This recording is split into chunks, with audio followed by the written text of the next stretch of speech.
Hello बच्चों, स्वागत है आपका एक नए वीडियो में।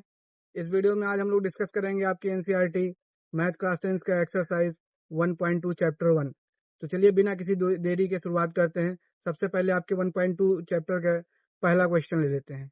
प्रश्नावली 1.2 का पहला क्वेश्चन इसमें दिया हुआ है कि सिद्ध कीजिए कि √5 एक अपरिमेय संख्या है। जैसा कि मैंने अपने पिछले वीडियो में बताया था आपको कि कैसे परिमेय संख्याएं सिद्ध करते हैं, अपरिमेय संख्याएं कैसे सिद्ध करते हैं, आप मेरे चैनल पे जाके देख सकते हैं। तो चलिए बिना किसी देरी के शुरुआत करते हैं। तो सबसे पहले हमको सिद्ध करना है कि √5 एक अपरिमेय संख्या है।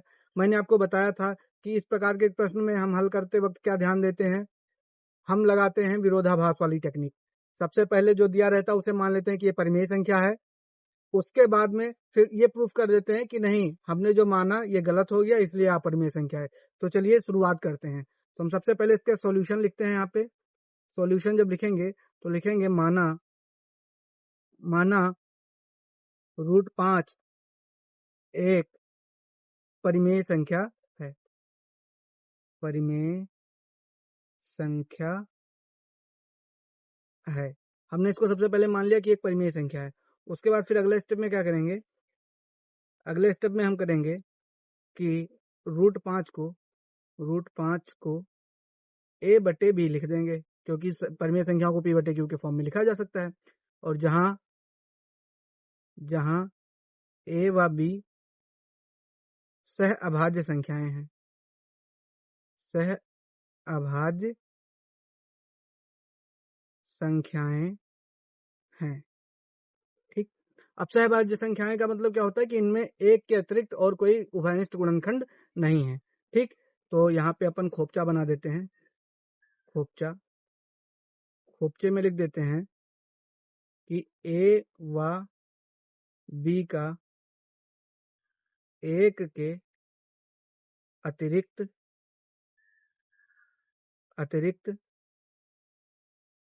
कोई उभयनिष्ठ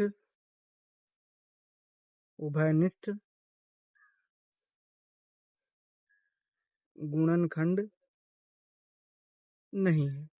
ये आपको याद रखना है। ठीक, ए और बी का एक के अतिरिक्त कोई उभयनिष्ठ गुणनखंड नहीं है। अब फिर क्या करना है हमको, अब हम करेंगे क्या कि √5 बराबर a/b ये था।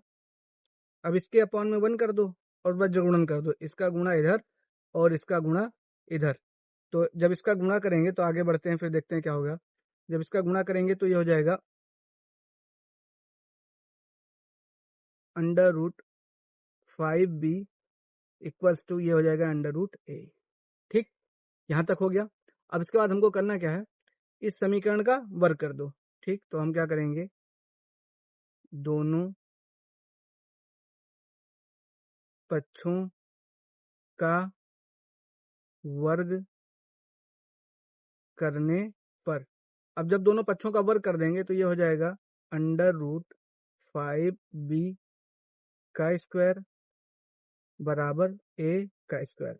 अब √5 का स्क्वायर करोगे तो हो जाएगा 5 और b का स्क्वायर करोगे तो b स्क्वायर और अब ये हो गया a स्क्वायर। ठीक, अगले स्टेप में हमको करना क्या है, अगले स्टेप में हम करेंगे कि ये जो 5 मल्टीप्लाई में इधर, ये आप यहाँ देख रहे होंगे, ये इधर a स्क्वायर के डिवाइड में चला जाएगा। तो b स्क्वायर बराबर हो जाएगा a स्क्वायर और अपॉन में क्या आ गया 5।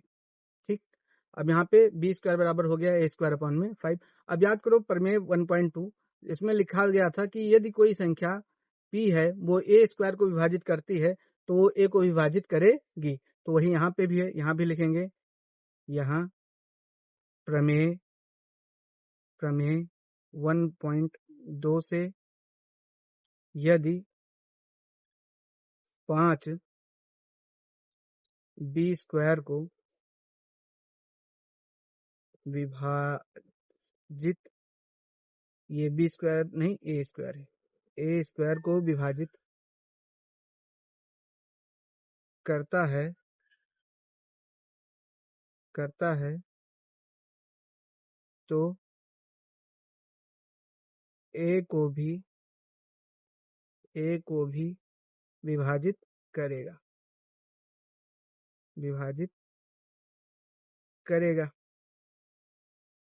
इसका अर्थ क्या निकला?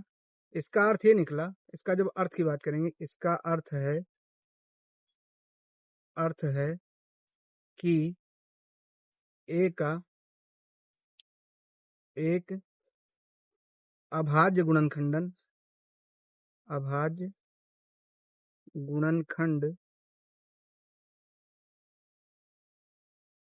5 है। ए का एक अभाज्य गुणनखंड 5 है, ये हो गया। उसके बाद अब अगले स्टेप में क्या करेंगे? इसको कहाँ को, ये जो ऊपर हमारा 5b² है, इसको अभी समीकरण 1 मान लेते हैं। इसको समीकरण क्या मान लिया? 1। अब अगले स्टेप में हमारा काम क्या रहेगा कि अब देखो, जैसे ए को 5 ने विभाजित किया, तो अगर एक 5 को विभाजित करेगा तो ये कोई ना कोई नंबर आएगा, तो मान लेते हैं एक नंबर क्या आ गया? सी। तो यहाँ से ए बराबर जब आप लिखोगे तो ए बराबर हो जाएगा 5c। ए बराबर हो गया 5c। अब ये वाली वैल्यू उठा के हम समीकरण 1 में रख देंगे। तो अब यहाँ पे हम लिखेंगे ए का मान समीकरण 1 में रखने पर, ठीक। अब समीकरण 1 अपना क्या था? समीकरण 1 था 5b² बराबर a²। समीकरण 1 था हमारा 5b² बराबर a²। तो इसको एक बार फिर से लिख देते हैं। 5b² बराबर a² था, और एक यहाँ पर हो जाएगा 5c का स्क्वायर। 5c का स्क्वायर हो गया। अब ये हो गया 5b² बराबर 5 का स्क्वायर करोगे 25, और c स्क्वायर हो गया। अब यहाँ पे अगर कैंसिल करना चाहोगे तो 5 × 5, 5 × 5, और 5 × 25। तो इसका मतलब हो गया v² बराबर 5c²। तो यहाँ पे हम लिख देंगे पुनर्व्यवस्थित करने पर,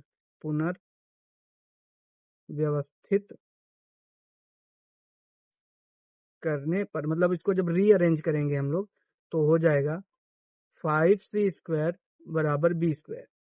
तो यहाँ से c² बराबर हो जाएगा b²/5। अब वही कहानी यहाँ भी आ गई कि अगर 5b² को विभाजित कर रहा है तो 5b को विभाजित करेगा। समझ गए? तो वही चीज यहाँ पे फिर से लिख देंगे। अब यहाँ पे लिखेंगे प्रमेय 1.2 से यदि 5 b² को विभाजित करता है, b² को विभाजित करता है तो 5b को भी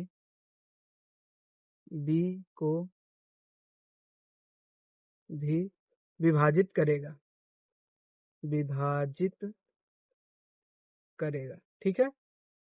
अब ये इसको विभाजित करेगा। अगर 5b² को विभाजित करता है तो 5b को विभाजित करेगा। यहां तक लिख लिया। ठीक। इसका अर्थ क्या हुआ? इसका अर्थ क्या निकला? इसका अर्थ है कि 5b का भी एक अभाज्य गुणनखंड है।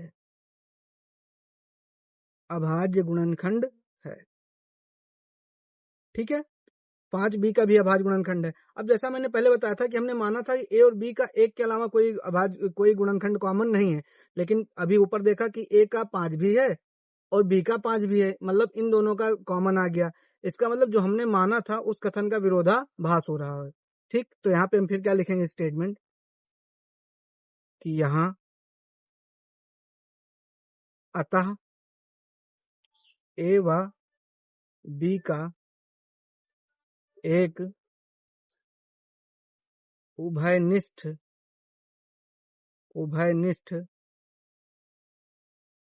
गुणनखंड 5 है। ए और बी का एक उभयनिष्ठ गुणनखंड क्या है? 5 है।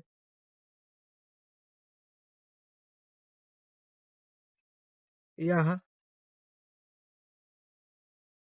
इस कथन का विरोधाभास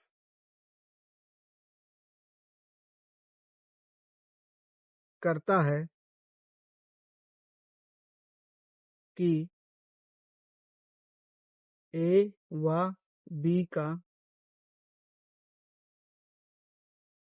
केवल एक गुणनखंड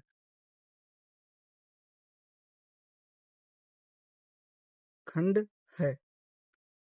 फिर अब हमने क्या किया, हमने बताया कि ये विरोधाभास आ गया, विरोधाभास आ गया, तो अब ये लिखेंगे कि ये विरोधाभास क्यों आया। ठीक, अब यहाँ पे लिखेंगे अतः यह विरोधाभास, देखो ये मैथ का क्वेश्चन कम है, हिंदी ज्यादा लिखना है। यह विरोधाभास इस नहीं लिखेंगे, यह विरोधाभास हमारी त्रुटिपूर्ण कल्पना से आया। यहाँ पे लिखेंगे यह विरोधाभास हमारी त्रुटिपूर्ण कल्पना से आया, कल्पना से आया। अतः हमने कल्पना की थी कि √5 एक अपरिमेय संख्या है और ये त्रुटिपूर्ण है, तो त्रुटिपूर्ण है इसका मतलब सिद्ध हो गया कि अपरिमेय संख्या है। अतः √5 एक अपरिमेय संख्या है। ठीक, चलिए अगला क्वेश्चन करते हैं। अगला क्वेश्चन नंबर 2 है कि सिद्ध कीजिए 3 + 2 √5 एक अपरिमेय संख्या है। ठीक, तो फिर वही कथन, सेम चीज चलता है। हम पहले वीडियो में भी ऐसा क्वेश्चन एग्जांपल में आपके सॉल्व करवा चुके हैं, लेकिन चलिए इसको भी करते हैं। तो इसके सॉल्यूशन में आते हैं। सबसे पहले सॉल्यूशन, इसमें क्या लिखेंगे कि माना, वही पहले किसी को गधा बोलो, बाद में बोलो नहीं मैंने तो गलत मान लिया था। माना 3 + 2 √5 एक परिमेय संख्या है। ठीक है भैया, परिमेय संख्या है, मान लिया कि ये परिमेय संख्या है। अब अगर ये परिमेय संख्या है तो परिमेय संख्या को अपन क्या करते हैं, A/B यानी P/Q के फॉर्म में लिख सकते हैं, जहां A व B सह अभाज्य संख्याएं हैं, सह अभाज्य संख्याएं हैं एवं धन पूर्णांक हैं। हमारे A व B क्या है, धन पूर्णांक है। अब आगे करते हैं, अगले स्टेप में क्या करेंगे, अगले स्टेप में हम इसको क्या करेंगे, यहाँ पे लिखेंगे 3 + 2 √5 बराबर A/B। अब इधर +3 है, बराबर के उस पार जाएगा तो -3 हो जाएगा, तो ये हो जाएगा 2 √5 बराबर A/B -3। तो यहाँ से √5 बराबर हो जाएगा A/B -3।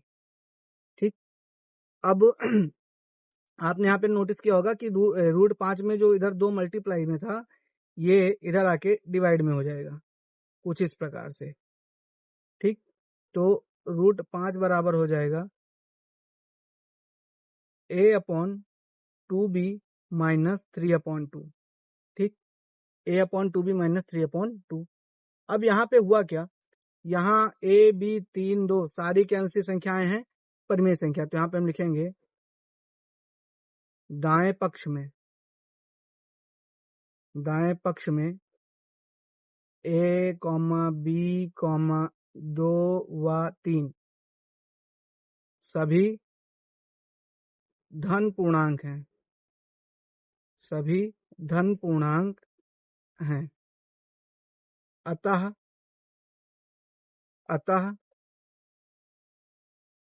दायां पक्ष एक परिमेय संख्या है।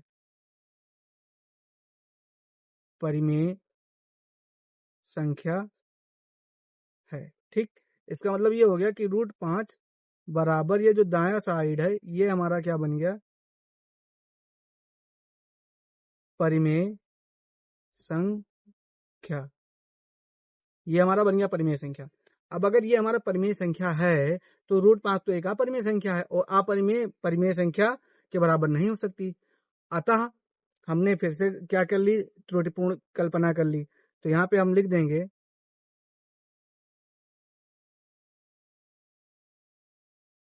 इस कथन से यह विरोधाभास होता है, विरोधाभास होता है। यहाँ तो हमने सिद्ध कर दिया कि √5 एक परिमेय संख्या, बट ये तो अपरिमेय संख्या होता है, मतलब √5 जो अपरिमेय संख्या होती है इसका हमने विरोधाभास आ रहा है। अतः इस कथन से यह विरोधाभास होता है कि √5 एक कैसी संख्या है, अपरिमेय संख्या है। अपरिमेय संख्या होती थी, इसका हमें विरोधाभास हो गया। और अब आगे क्या लिखना है आपको, यह विरोधाभास इसलिए आया क्योंकि हमने एक त्रुटिपूर्ण कल्पना कर ली थी, अतः जो दिया हुआ क्वेश्चन है वो हमारा परिमेय संख्या है। समझ गए, इतना करना है आपको। चलते हैं अगले क्वेश्चन की तरफ। आप लिख लेना, पिछले वाले क्वेश्चन में लिखाया है, बार बार हिंदी लिखने क्या मतलब, गणित पढ़ाने बैठा हूँ, हिंदी थोड़ी ना। समझ रहे हो, इतने तो आप लोग समझदार हो ही। अब अगला क्वेश्चन करते हैं। यहाँ पे फिर वही क्वेश्चन नंबर 3 कि सिद्ध कीजिए कि निम्नलिखित अपरिमेय संख्याएं हैं। सिद्ध कीजिए निम्नलिखित अपरिमेय संख्याएं हैं। उनमें से सबसे पहले 1/√2 मैं आधा कर देता हूँ, आधा आपके लिए छोड़ दूंगा। तो वही मान लेंगे, माना कि 1/√2 कैसी संख्या है, परिमेय संख्या है। पहला पार्ट कर दे रहे हैं, परिमेय संख्या है। और भी जैसा क्वेश्चन नंबर 2 है वैसा ही क्वेश्चन नंबर ये पहले का तीसरा पार्ट है, तो इसको तो मैं बताऊंगा ही नहीं, ये आप करोगे, मतलब पहला और दूसरा बता दूंगा इसका मैं पार्ट। तो 1/√2 कैसी संख्या है, परिमेय संख्या है। तो फिर हम 1/√2 को a/b के फॉर्म में लिख लेंगे, जहां a और b हमारी क्या हो जाएंगी, सहभाज्य संख्याएं हो जाएंगी। मैं लिख नहीं रहा हूं, आप समझ जाओ, इतना ऊपर करवा चुका हूं। अब b और 1 से मल्टीप्लाई करेंगे, वज्र गुणन करेंगे तो ये v एक नम b हो जाएगा, और a और √2 का मल्टीप्लाई करोगे तो ये हो जाएगा a√2। ठीक, अब दोनों पक्षों का, अब क्या कर दो, दोनों पक्षों का वर्ग करने पर, दोनों पक्षों का वर्ग करने पर, अब जब दोनों पक्षों का वर्ग कर देंगे तो ये हमारा हो जाएगा, ये हो जाएगा हमारा b² बराबर ए, एक मिनट, एक बार आप लिख दो, यहाँ पे भी लिख दो, b² बराबर a√2 का होल स्क्वायर। ठीक, अब b² बराबर हो जाएगा ये तुम्हारा a√2 का करोगे तो 2 हो जाएगा केवल। तो यहां से जब आप a निकालना चाहोगे तो a बराबर हो जाएगा b²/2। अब फिर वही प्रमेय 1.2 से, यहाँ पे फिर आपको हिंदी पूरी लिखनी है, मैं लिख नहीं रहा हूं। यहाँ पे आप लिखेंगे प्रमेय 1.2 से, ठीक, प्रमेय 1.2 से यदि 2b² को विभाजित करता है तो 2b को भी विभाजित करेगा। ये आपको लिखना है, मैं लिखूंगा नहीं इसे। तो यहाँ पे मैं सीधे केवल इतना लिख देता हूँ, 2b को विभाजित करेगा, b को विभाजित करेगा। अब 2 अगर b को विभाजित करेगा तो b जो 2 है वो b का एक अभाज्य गुणनखंड होगा, ये आप कॉपी में लिखेंगे। अब अगला स्टेप में करते हैं, ये जो हमारा ये वाला इक्वेशन आया था, ये यहाँ से इसको अपन मान लेते हैं समीकरण 1, b² बराबर 2a। इसको थोड़ा सा सिंप्लीफाई करके यहाँ पे नीचे लिख दे रहा हूँ, b² बराबर 2a। अब ये हमारा हो गया समीकरण 1। अब अपन करेंगे क्या, अब जैसे हम हमारा जो 2 है वो b को विभाजित करता है, वही पहले वाला स्टेप। तो मान लेते हैं किसी नंबर c के बराबर आता है, किसी पूर्णांक c के बराबर आता है, और जहां पे यहाँ लिख देंगे जहां c एक धन पूर्णांक है, धन पूर्णांक है। ठीक, अब अब अपन क्या कर रहे हैं, b/2 बराबर c है, तो यहाँ से जब b की वैल्यू निकालोगे तो v की वैल्यू आ जाएगी 2c। अब b बराबर 2c कहाँ रख देंगे, समीकरण 1 में रखने पर, 1 में रखने पर। और जब समीकरण 1 में आप रखोगे तो समीकरण 1 हमारा था b² बराबर 2a, समीकरण 1 बराबर था हमारा b² बराबर 2a। तो यहाँ पे जहां पे b था, b के यहाँ पर आ जाएगा 2c, तो ये हो जाएगा 2c का होल स्क्वायर, यानी b² बराबर 2a, तो ये हो गया 2a। ठीक, ठीक है भाई साहब। अब 2 का स्क्वायर करोगे 4 आ जाएगा, सी का स्क्वायर सी स्क्वायर आ जाएगा बराबर 2 इंटू ए हो गया। 2 एक कन्नम 2 और 2 दूनी 4, 2 दूनी 4। 1 मिनट, यहाँ पे थोड़ा ये पेन टैब की वजह से इधर हो गया, इसको मैं फिर से लिख देता हूँ। यहाँ पे था 4, यहाँ पे था 4। अब 2 एक कन्नम 2, 2 दूनी 4, ठीक। तो ये हो गया हमारा 2c स्क्वायर बराबर में ए। 2c स्क्वायर बराबर में हो गया ए। तो यहाँ से जब आप c स्क्वायर की वैल्यू निकालोगे और यहाँ पे भी a जब स्क्वायर करेंगे दोनों पक्षों का, यहाँ पे 2a था तो ऊपर क्या था, ऊपर था b स्क्वायर बराबर 2a, ठीक है। तो हमने b बराबर 2c रखा तो ये होगा 2c स्क्वायर, तो यानी c स्क्वायर बराबर यहाँ हो जाएगा a अपॉन 2। इसका मतलब 2 a को विभाजित कर रहा है। इसका भी मतलब क्या है कि जो 2 है 2 a को विभाजित कर रहा है, a को विभाजित कर रहा है। अतः